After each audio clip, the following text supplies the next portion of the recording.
Welcome to પહેલું પગલું kids education app. શું તમારું બાળક ઇંગ્લિશ, ગ્રામર કે ટેન્સીસ શીખવાથી ડરે છે?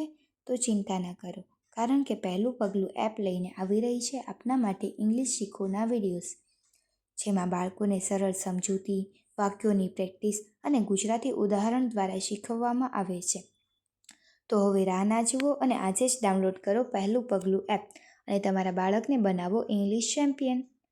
તો ચલો શરૂ કરીએ આપણો આજનો આ વિડીયો, જેમાં આજે આપણે ફ્યુચર ટેન્સ એટલે કે ભવિષ્યકાળમાં વિલ હેવ વિશે સમજીશું.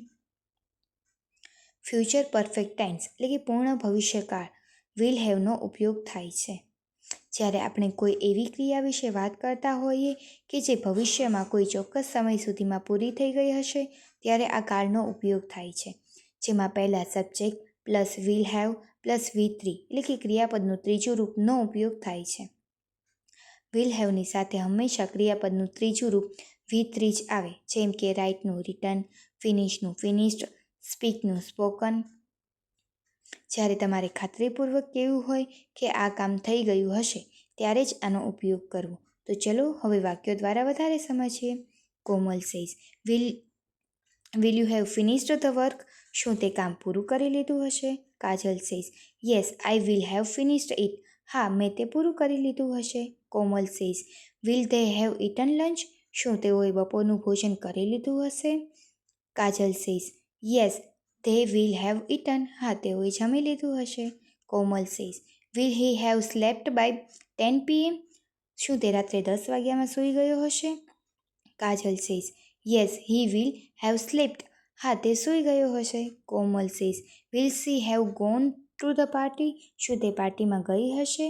કાજલ says no she won't have. ના, તે નહીં ગઈ હોય.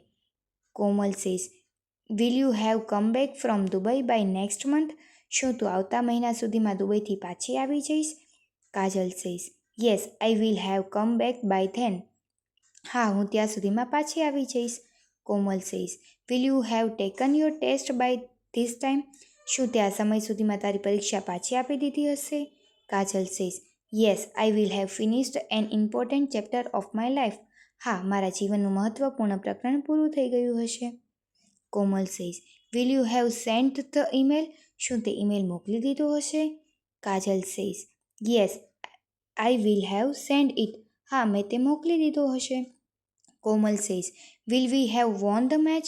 શું આપણે મેચ જીતી ગયા હોઈશું? Kajal says definitely we will have won the match. ચોક્કસ, આપણે મેચ જીતી ગયા હોઈશું.